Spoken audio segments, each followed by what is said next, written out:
Nasser Daf Mem Chet Amud Aleph en bas de la page, 6 lignes du bas, au milieu de la ligne, Vekama Shiorisa. Donc on a une question ici, une fois qu'on nous a enseigné ce fameux cas de figure où comment prélever la chala d'une pâte qui s'est impurifiée, alors que c'est Yom Tov, et donc il y a un risque d'un côté, il y a une problématique d'enfourner une pâte qui ne sera pas consommable, d'un autre côté il y a ce risque que la pâte devienne chamet. Et donc, on a vu trois avis de quelle est la halakha. En tout cas, la Gemara va nous demander, une fois qu'on a vu qu'il y a ce risque-là, qu'une pâte devienne chametz, maintenant c'est indépendant de la touma, parce que si c'est tamé, si la pâte est devenue tamée, ça ne change pas combien il y en a. Le problème, c'est le temps.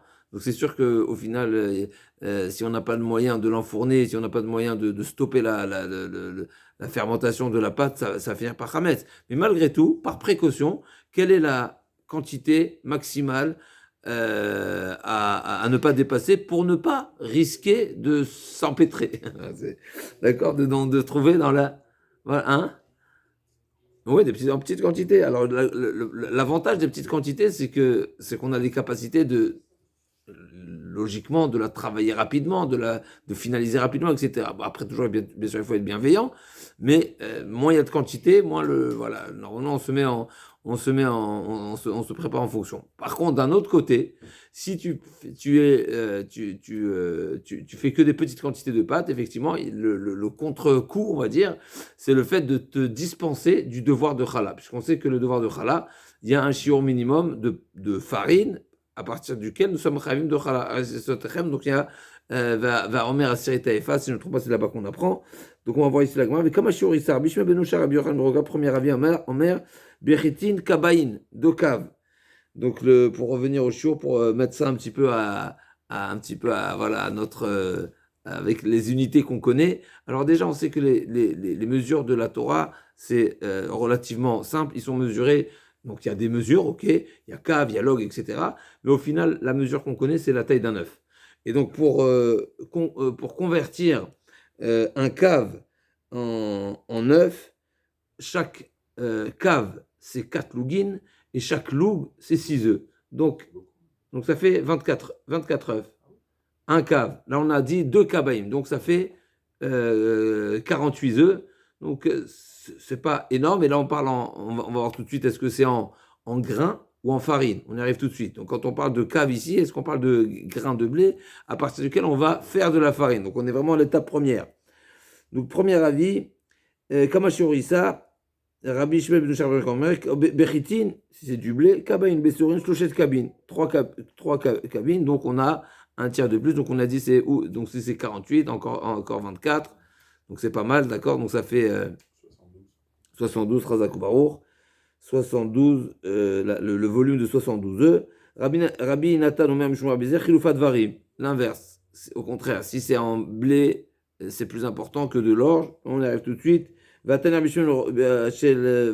Ishmael beno Rabbi Yochanan Brokomer Bechitin Shlusha Kabin ou Besorin Arba Kabin. On a une autre mesure ici. Donc 3 et 4. Donc effectivement, on va retrouver les 3 cabines pour les chétines. Donc ça, tout va bien. Mais la Gemara va dire non, ça dépend de la qualité du grain.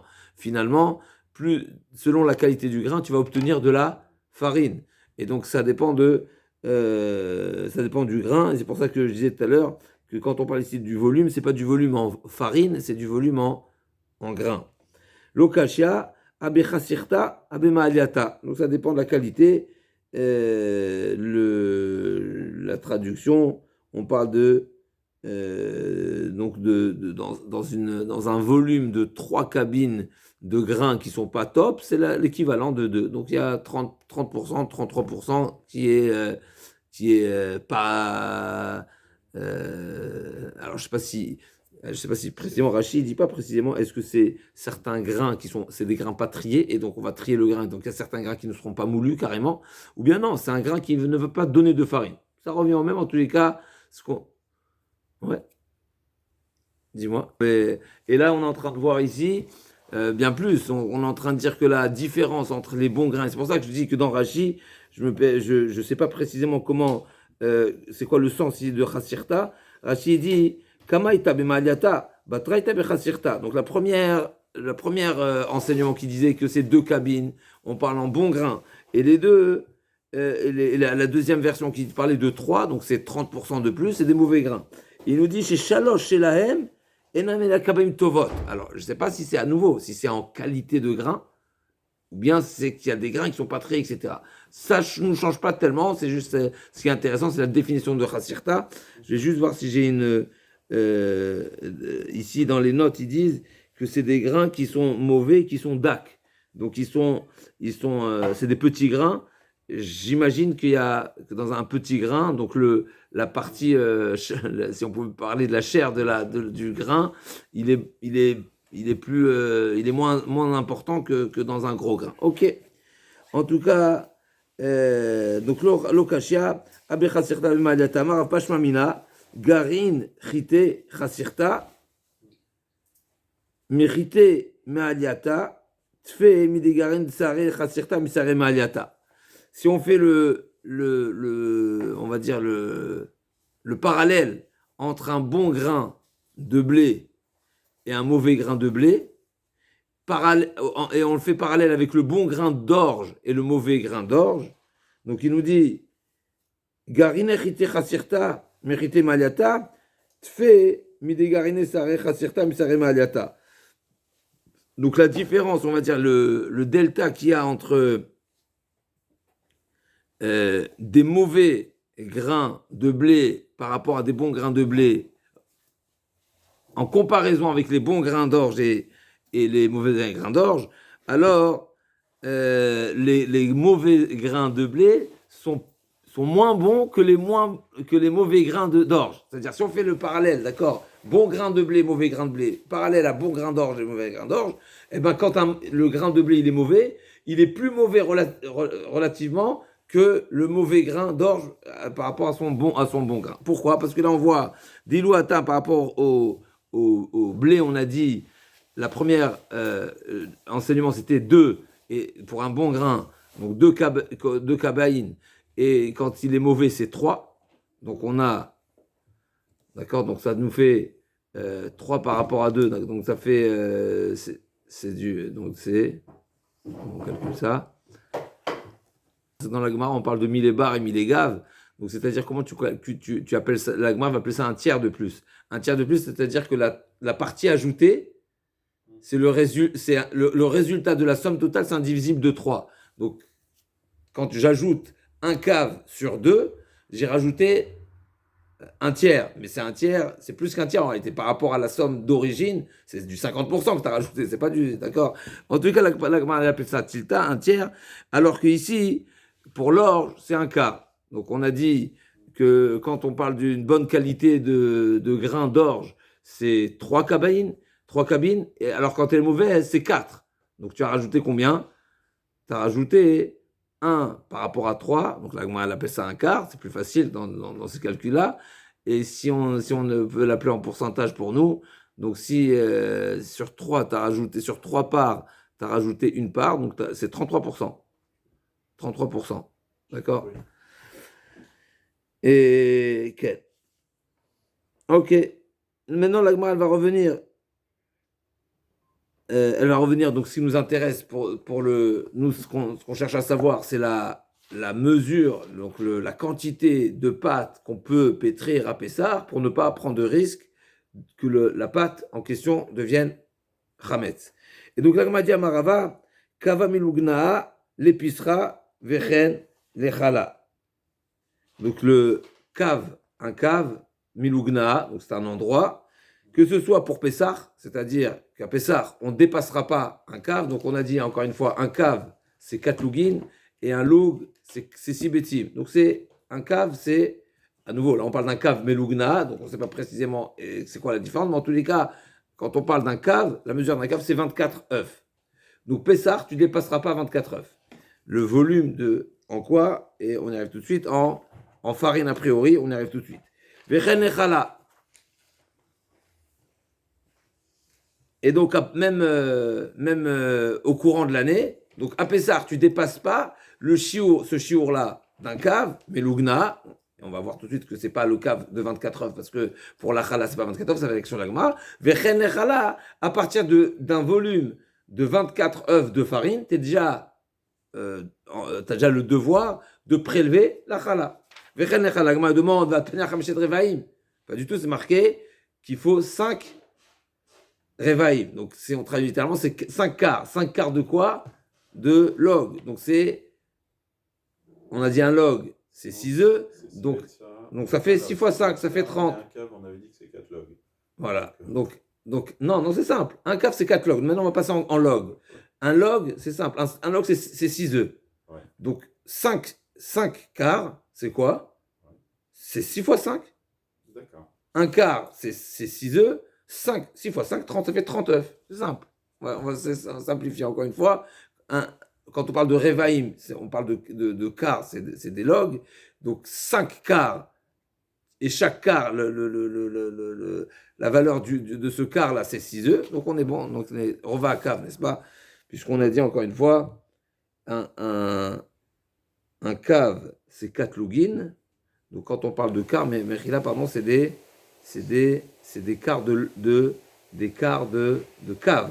Des quarts de cave. Des quarts de cave. Mais là, un cave, il est composé de 4 lugin. Voilà. Donc 5 quarts de cave, c'est. Donc ça fera 30 30 phrases. Donc là, on va dire Chamesh Revaim. Donc à nouveau, on a une facilité, voilà, pour savoir combien, d'accord, de farine. Parce que là, on parle de farine. Chameshet Revaim Kemach Veod, et c'est un petit peu plus.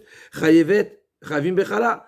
Et donc, on a un problème ici. D'un côté, on a un enseignement qui nous dit que c'est un cave Melugna. Et pour nous, un cave, c'est seulement 24 œufs. Et là, il faut plus que 30 œufs. Donc, il y a un problème. C'est justement ce qu'on a vu nous enseigner ici, que le cave de cette région-là, Melugna, ils avaient des grandes mesures. Les mesures étaient plus grandes. Ils avaient la même appellation, mais plus grandes. Ça nous rappelle, comme la paracha la semaine dernière, d'accord, où on a des shkalim qui sont des kanterim, donc qui sont des grosses pièces. Il y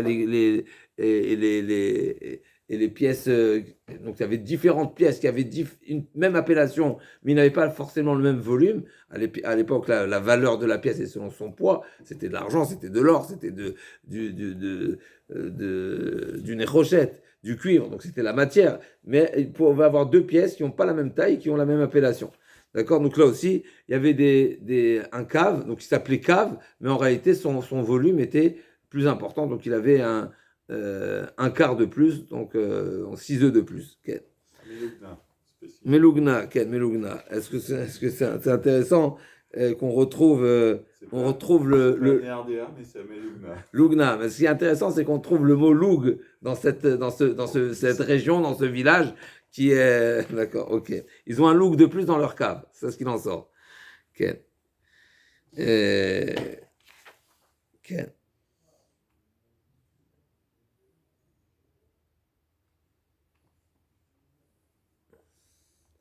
Maintenant, ce qui est intéressant, c'est que dans les notes, ils disent que c'est pas forcément que toutes leurs mesures étaient plus importantes, mais peut-être la mesure de Kemar était plus importante. Ça veut dire qu'ils avaient une mesure. La mesure de Kemar, c'est intéressant. Peut-être qu'ils l'ont fait spécialement pour savoir à partir de combien tu es rêve de chala. Donc ils avaient des mesures, d'accord. Ils n'avaient pas, c'était pas des kilos de farine qu'ils avaient. Donc c'était des mesures de shiur chala. Donc ici, voilà, ça c'est le shiur. À partir de cette quantité de farine, tu dois prélever la chala et tu dépasseras pas ce volume également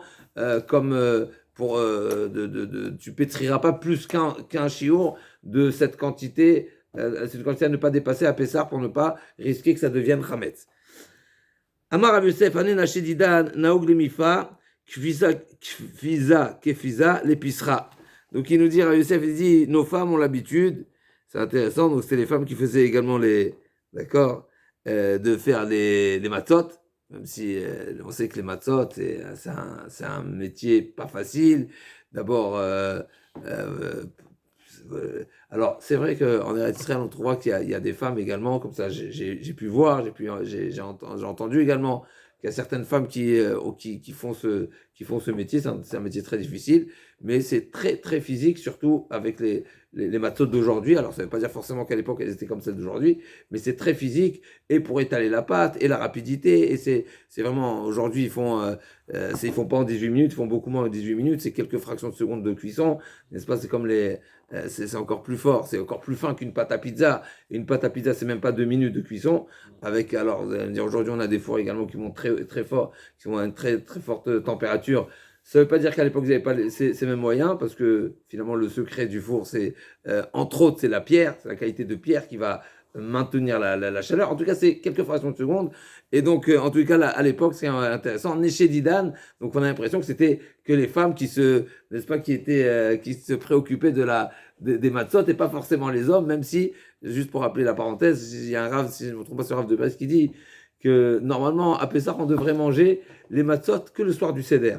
Pourquoi? Le soir du Seder, on a l'obligation de manger de la matzah et le restant de la fête, on a aussi bien la mitzvah d'en manger, d'après certains c'est une mitzvah, mais pas une obligation. En tout cas, si on en mange, d'après certains, après le Gaon, si je ne me trompe pas, c'est une mitzvah, on accomplit une mitzvah. Mais il y a également le risque d'interdit de manger du chametz.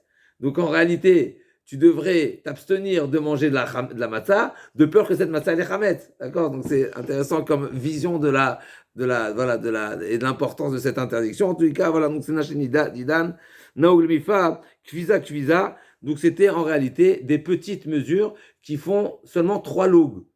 Donc encore une fois, on a parlé de 5 revaim, donc c'est 5 logs.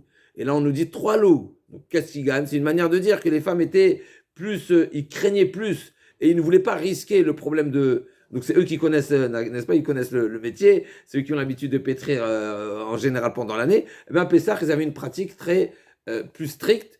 Et donc, il pétrissait une plus petite quantité de pâte de manière à ne pas risquer que la pâte devienne chametz.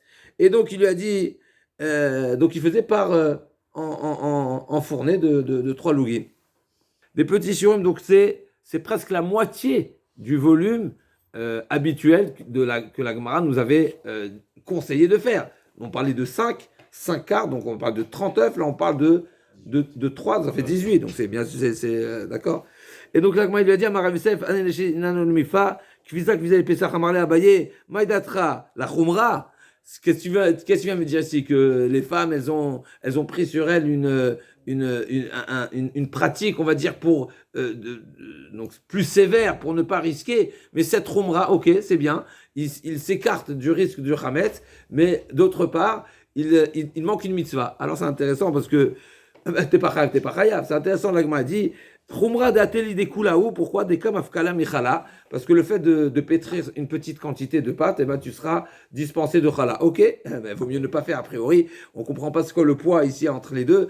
Vaut mieux éviter le risque de chametz plutôt que s'il risque de. Donc on dirait qu'il a dit c'est pas certain que ce qu'ils font c'est bien parce que justement l'agma nous a dit tant que tu fais le shiur minimum, il n'y a pas de risque. Elles ont fait plus, mais ce plus-là, en réalité, ok, c'est un avantage peut-être par rapport au risque de chametz, mais d'un autre côté, ils ont manqué la mitzvah de chala.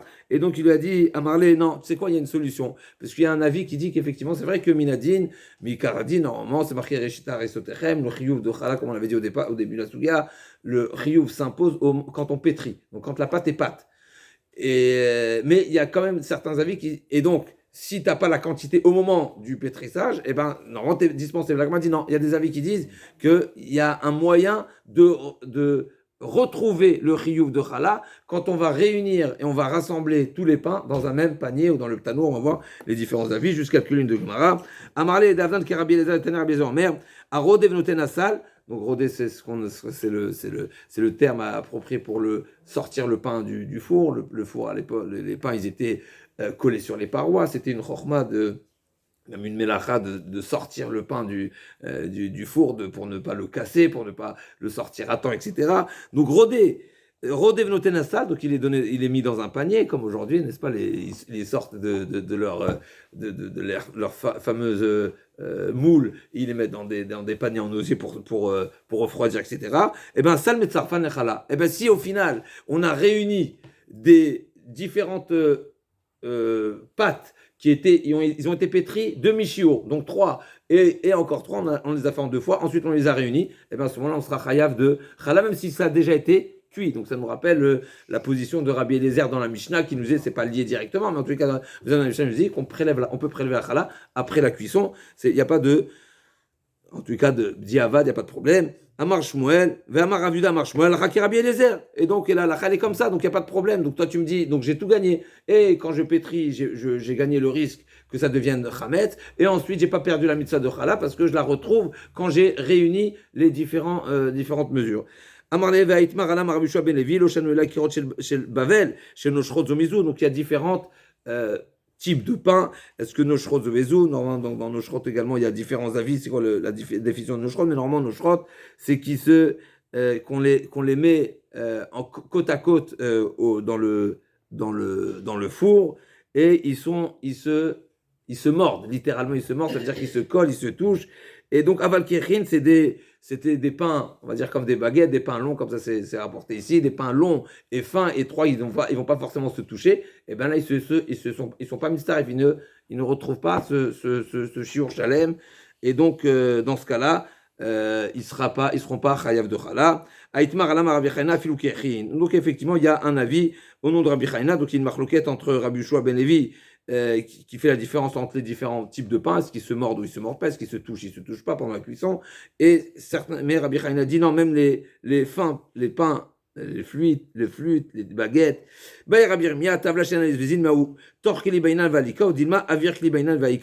sait que la Gemara nous a parlé d'un récipient, d'un panier qui les réunit. Est-ce que ce panier, il a besoin d'avoir des parois et donc ça doit être, c'est les parois de l'ustensile qui va les réunir, ou bien non, c'est l'espace. L'espace peut être même sans les parois. Donc on sait que donc sur un plateau, est-ce que j'ai un plateau qui n'a pas de rebord? Est-ce qu'également ils sont dans un même espace ou pas? Ou bien non, il faut qu'ils soient encerclés, on va dire, par l'ustensile. C'est une baria qui n'est pas solutionnée dans la Gemara. Taner Abizer Omer, Asal Mitzarfan, Omer, Tanour Metzarfan. Donc on a un deuxième avis. Est-ce que le sal, c'est dans le panier? Deuxième avis, Tanour Metzarfan. Donc s'ils sont enfournés en même temps, donc on a fait la pâte séparément, et ensuite on les enfourne en même temps. Donc on a ici, la Gemara nous a rapporté les trois avis. On n'est pas dans Masechet Chala, mais la Gemara a quand même trouvé juste de rappeler ces différents avis concernant Mitzvah Chala.